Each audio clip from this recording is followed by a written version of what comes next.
So welcome to the final instalment of our epic wild boar hunting trip to Hungary. So, whilst the trip itself was pretty epic, unfortunately the hunting at the end of it wasn't so much. A little disappointing. But we'll come on to that in a minute. But what it was is an exciting journey to get there. Not only did we have a huge amount of fun at WMS Firearms training at Andrew Venables, we got to select some really cool equipment, and then we had that epic road trip across Europe, so all great fun. It was good fun stopping where we stopped, seeing the gun shops, Blaser factory, which was absolutely epic for me. So first things first, we started with learning how to shoot driven or moving game. Now here in the UK, we're all taught right from the beginning, say deer must be standing broadside, let's give you a shot and take a nice, ethical, humane shot in the engine room. Yeah.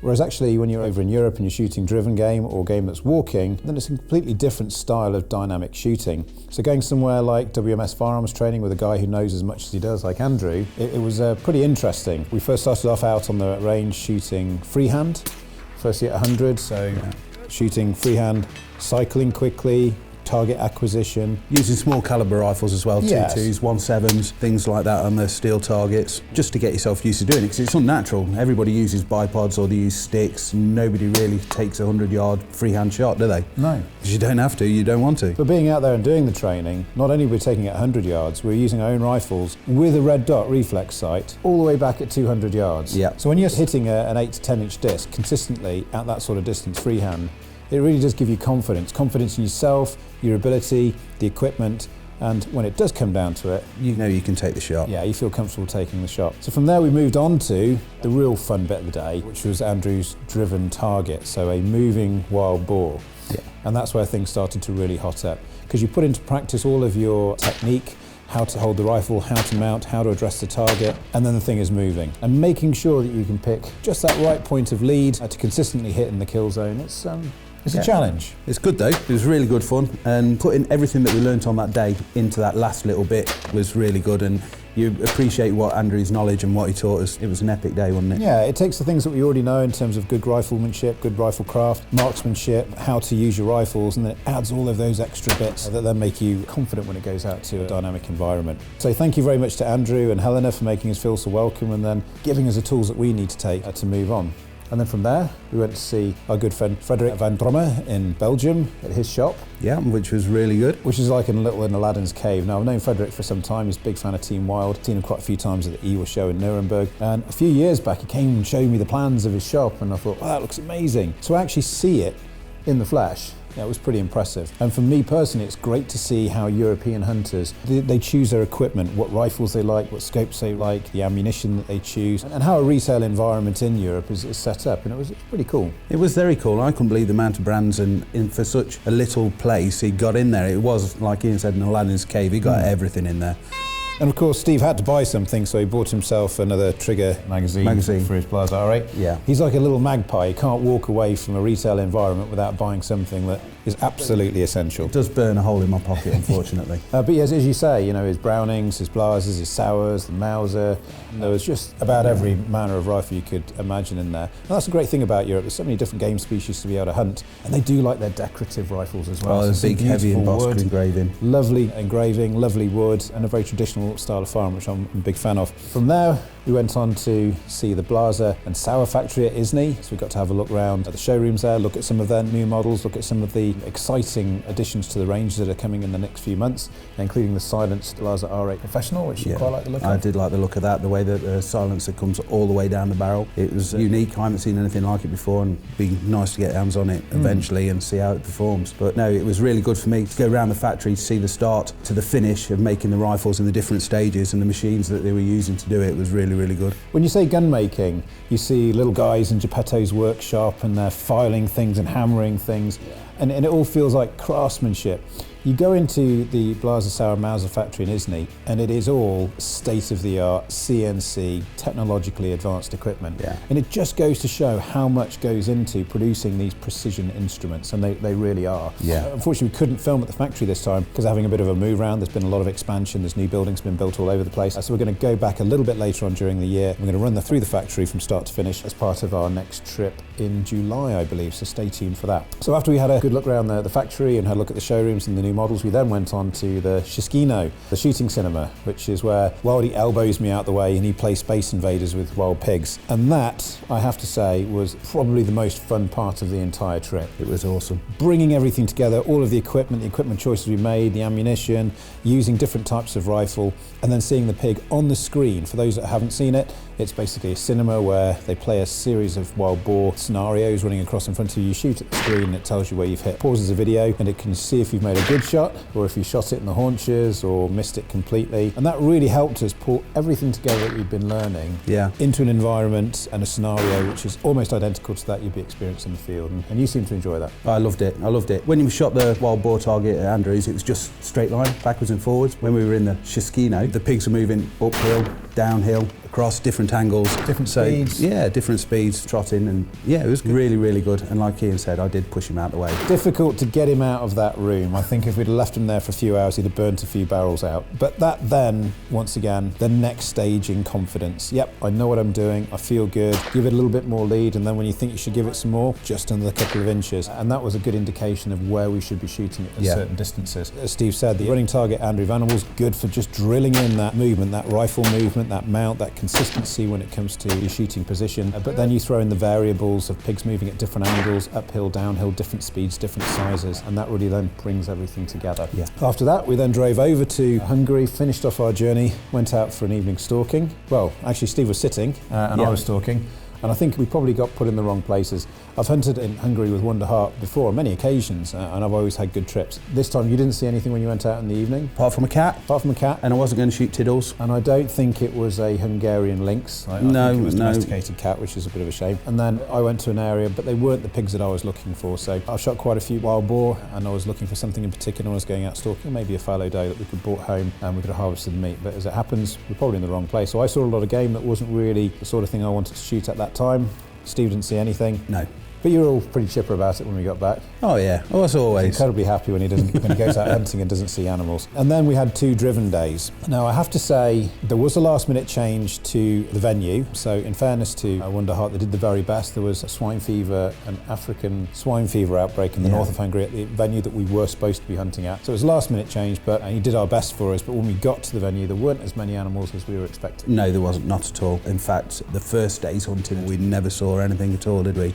I think there was one boar shot, and that was shot by one of the locals. I don't think any of our hunting party did see anything at all, but it was a bit disappointing. But like I say, they did the best that they could for us in the timescale I think that they had. Yeah. So I'd rather have a change of venue than a cancelled trip, to be honest. And I know that Thomas takes his responsibilities to his clients very seriously, and I'm sure that had he have been able to make a different choice, he probably would have done. Yeah. But then on the second day, a few more animals, and I think we ended up with 20 in total in the tableau, which is pretty good. I think we had 97 shots in total. So yeah, it wasn't quite what we were expecting, but I think at the end of the day, it finished off pretty well. We met some amazing people. A lot of the other guys that we hunted with were pretty cool. And that's the great thing about these mixed days. You can pull people together from lots of different walks of life, lots of different locations, and then we all get together and have a bit of fun. Yeah, it was good for me. I know we were late in the season in February. It's basically the last hunt that they were doing anyway on the driven boar. But it was cool for me because there was a lot of keepers there, like myself, and because our season's finished over here with our driven birds, so it was good that they were there and all from similar walks of life. So it was good for me, and we had a few parlinkers which helped the evening pass on. So. Certainly. So parlinker is a Hungarian liquor type of alcoholic drink which it can grab hold of you and shake you around a bit if you're not used to it. A little bit like having whiskey when you go up on the Hinds in January. It's the first few kind of help warm the spirits, and the second 4 or 5 no. Well, they can make it very difficult to get up the following morning. But a great team of guns, really cool people, and I hope at some point in time we get the opportunity to hunt with them again. So the trip, as I say, it was great from start to finish, lots of different experiences. What I will say, just on the driven side of things, We're all excited to watch Wild Boar Fever 1, 2, 3, 4, 5, 8, 9, 10, whatever it is at the moment. They're great films and they really do show an exciting type of wild boar hunting. But be realistic when you get to these venues. Unfortunately, these hunts are not always going to be that way. You're not going to see 40, 50 pigs running across in a drive. If you take a budget-driven wild boar hunt, you're not going to see that number of pigs. And the pigs that you do see, you've got to be ready to make those shots count. Exactly the same as shooting a 100-bird day. You're not going to be seeing the same sort of birds flown over at York Water Priory or one of the better halls estates. And I think it's being realistic. Of course there were, and Thomas himself would be the first to say that weren't as many animals as he'd hoped to see. But just give yourself the opportunity of enjoying what's in front of you. And even if it is a little bit disappointing, making the best of the environment and the hunting opportunity. Those big boar days, 10, 15,000 euros per gun, per peg. So unfortunately, it's not always that way, and it's not in our price range either. So just be realistic when you're booking these trips. And remember that a cheap hunt is often an expensive walk in the bush. So pick something that's appropriate for your budget and be realistic when you get there as to what you're expecting to see. So down to the equipment. So we weren't entirely sure what the weather was going to be when we first went out there. So it was actually quite sunny. We were expecting snow. Well, we drove through all manner of blizzards we had rain, and we had ice. sunshine, and then we had the most amazing winter snowstorm as we came through eastern Germany and into Austria. We did. And then we tipped out in Hungary and it was beautiful sunshine. It was quite mild.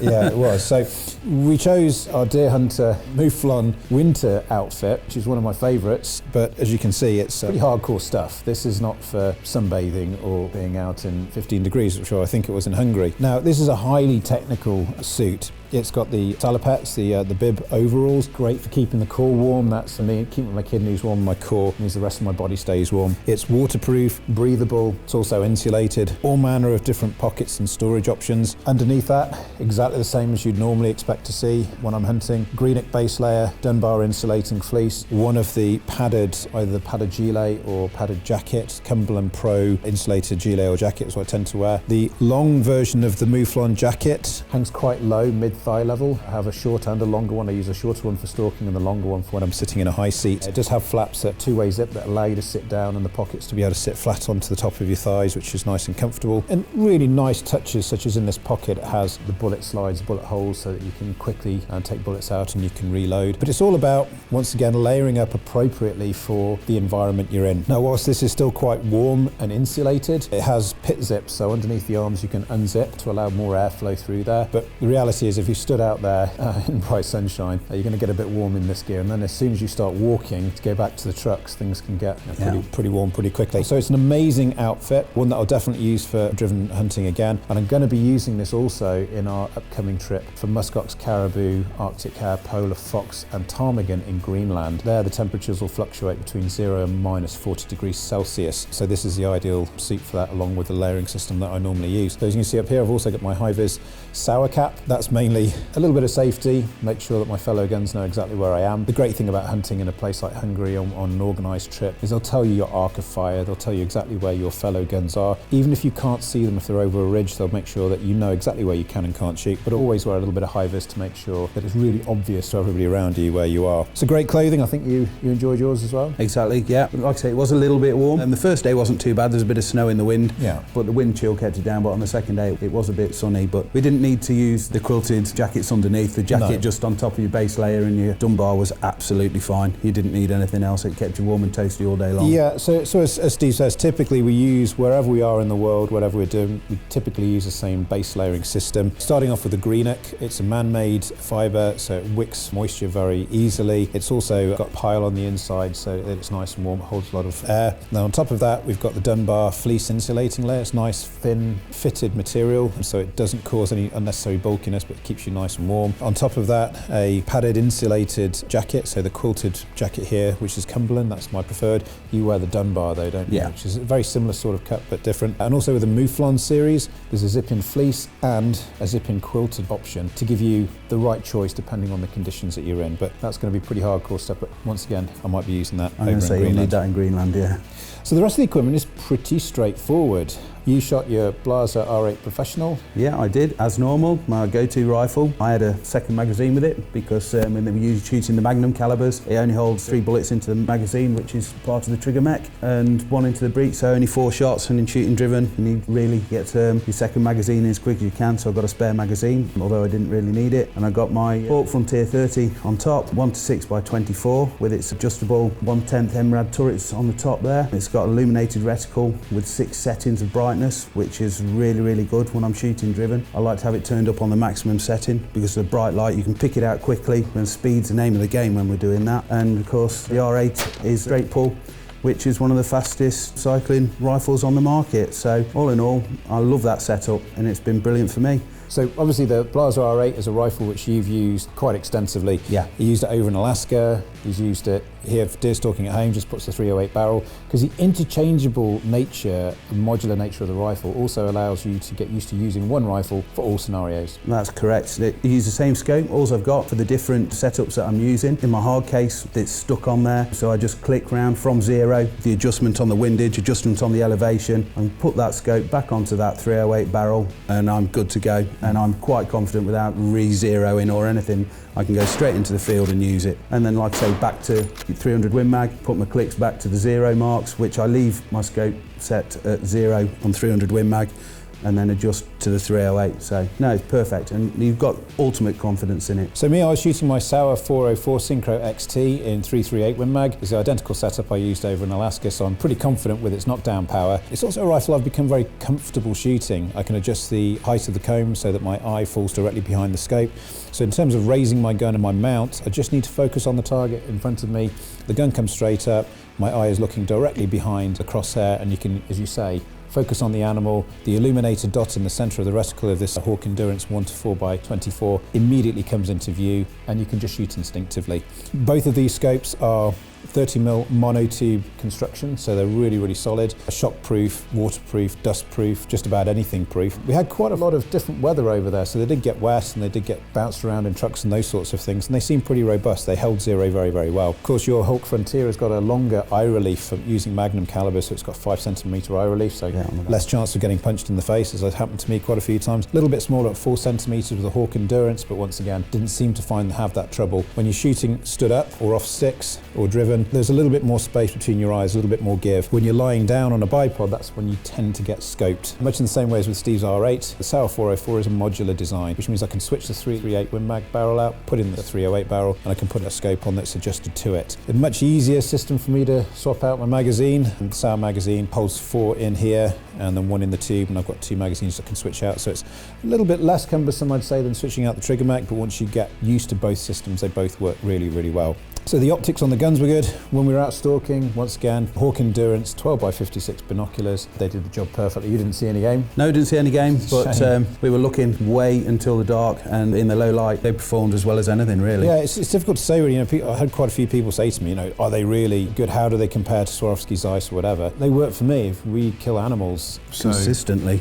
Other than that, I don't really know what else to say, in that you should just go into a store, pick a brand which suits you, have a look through them. When it comes to binoculars, it's not so much low light level, they've all got a very similar ability, I would say. For me, the most important thing is the strain that it has on your eyes. Can you look through them for long periods of time without giving you a headache, without losing the edge of the sight picture, that chromatic aberration? Do you have nice, crisp, clean image right the way to the outside that you can sit and look for a long time? And if that's the case, then they certainly work for me. Yeah. But all the scopes and all the optics I've been provided by Hawk, well, check out the footage, check out the films, and you'll see the results for yourself. They perform incredibly well. They are that kind of entry to mid-level scope. If you do want something with a few more bells and whistles and you want to part with a few more pounds, that's perfectly up to you. There's some great optics out there and some great choices. But for me, I'm about hunting, killing the animals humanely, and getting back and getting everything skinned out. So I don't need the bells and whistles. I need a good quality, high performance optic in the field that's going to deliver the service that we're looking for.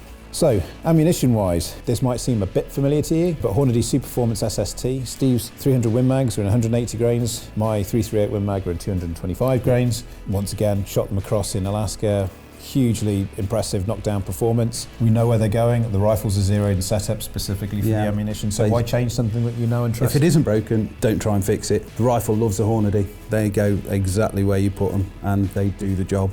You give them the old Hornady handshake and that's the end of that. Well, all barrels can be a little bit different. I'm not saying that this is going to work in your rifle, depending on the rates of twist, depending on the material, whether you've got a moderator fitted, and everything can be slightly fussy. Just found that these have worked particularly well with us, and not only have they worked well through the rifles and given us that performance on the targets, when they get out into the field, they brought the animals down quickly, cleanly and humanely.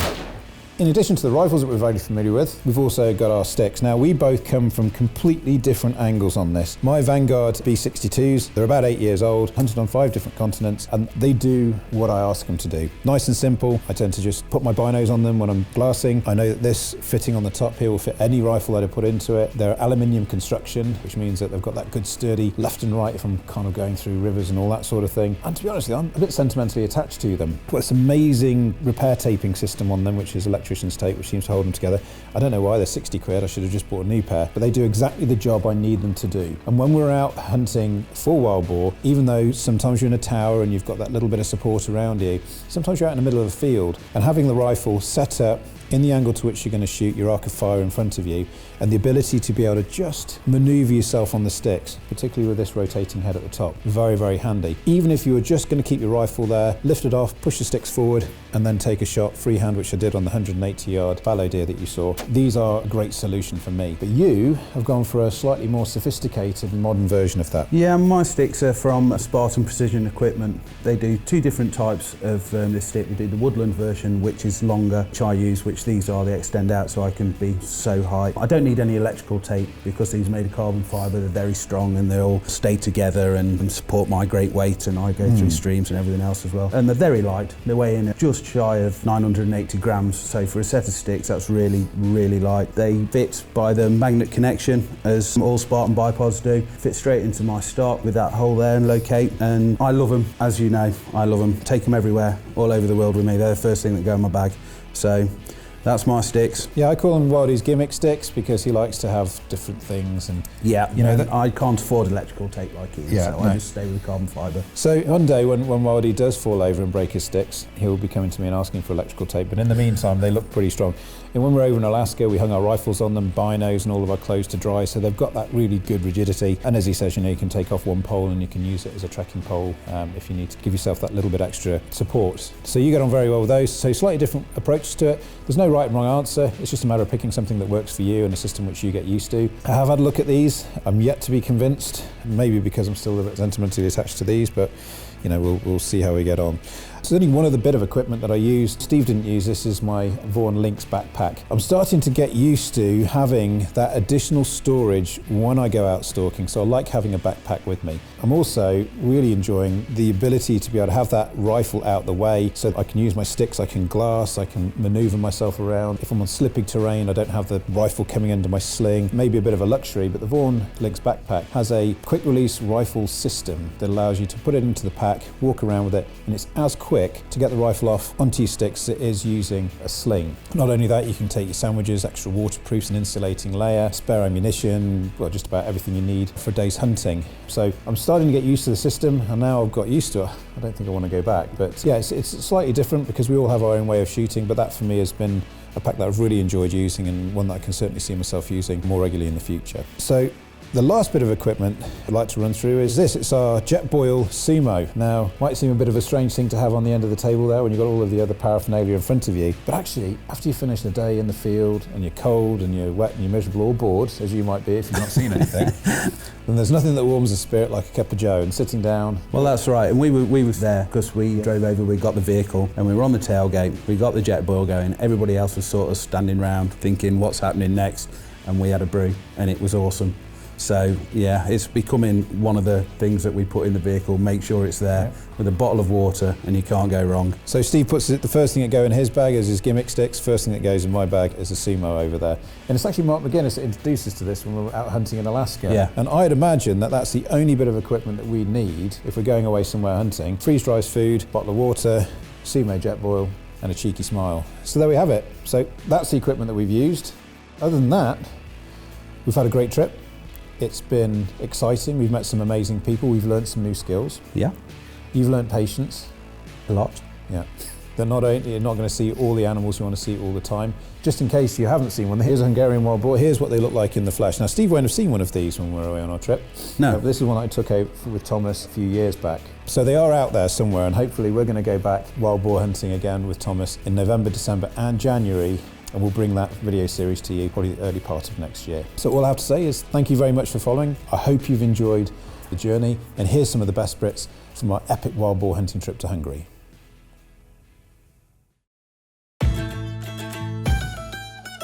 Possible to beat.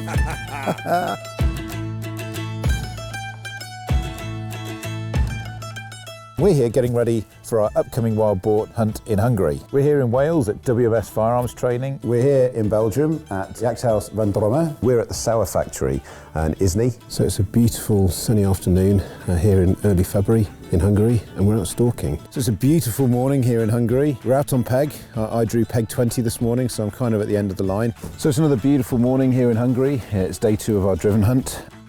Whenever you're ready, Steve. Shall I get rid of that? What's that, mate?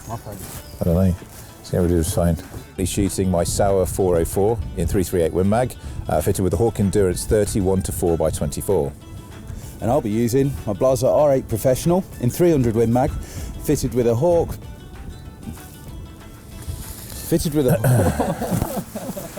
Sorry to do this to you, Steve. Yeah, right. Nemesis Roebuck, middle row, right hand side. Good shot. Oh! Good shot. And again, same animal. Oh damn! I was hoping you hadn't noticed. Yeah. Nah, I was hoping you hadn't noticed because I wanted one of them. Oh right, okay. I could do it if you want. For the camera. There's a big truck about to come past. It's all right, if you just get ready, by the time you... It's a tractor, right? What's the betting it's coming in here? It's just going to ram us into the field. We've had a look at the Blaser Custom Shop as well, so Wildie's next upcoming rifle is in there too. Yeah, well, no, not in the Blaser. Yeah, it was. That was rubbish, sorry. Different styles, variants, models, calibers, stock options from Sauer.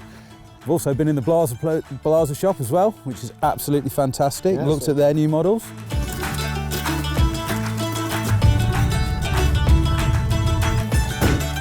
Okay, so we've arrived. We've just done stop. And on top I've got my Hawk 1-6 times 24 scope. Say that again. On top I've got my Endurance 30. Say that again.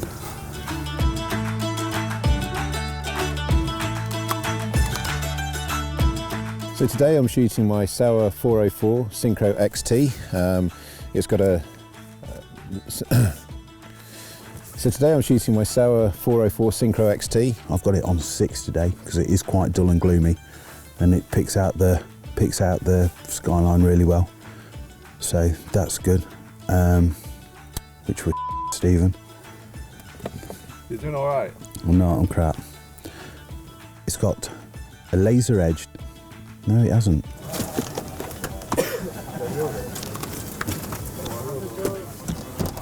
And I can't shut this off. Love no money. So you can take everything you need to your peg. You don't need to take a rucksack. Excuse me. You don't need to. You don't need to take a rucksack if you don't. Come on, rucksack. You don't need to take a rucksack. You can get everything into your pockets. Why don't you go in? There we go. We've got it there. Cool. I always take my sticks because even if we're sat in a high seat, they can be used. No, shut up, Stephen. You. I've been going fine until then, haven't I? Waiting for one to separate.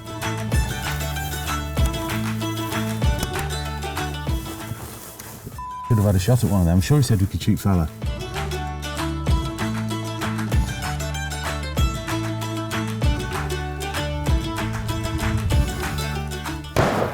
Oh, that's a big Kyler.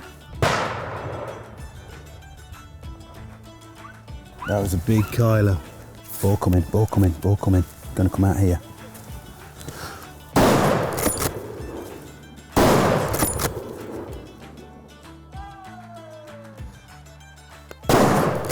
Oh, I missed. I don't believe that. So, that looks about it for today.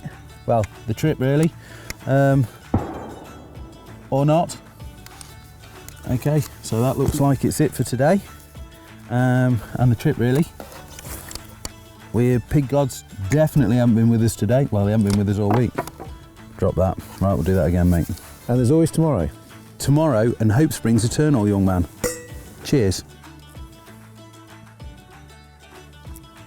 Hope springs eternal. That is amazing. You're like a philosopher for that.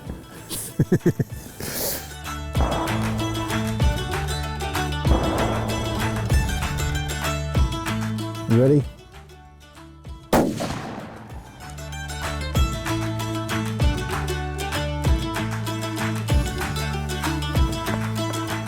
That's it.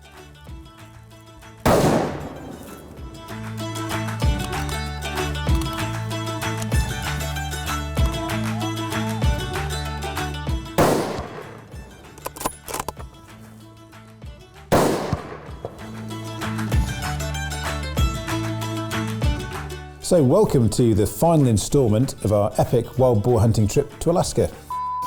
Wild boar hunting trip. It wasn't at all. Hello, hello Christmas, Catch here we you come. Oh, these are very nice rifles. Wild boar hunting trip to Alaska, we have to organise those.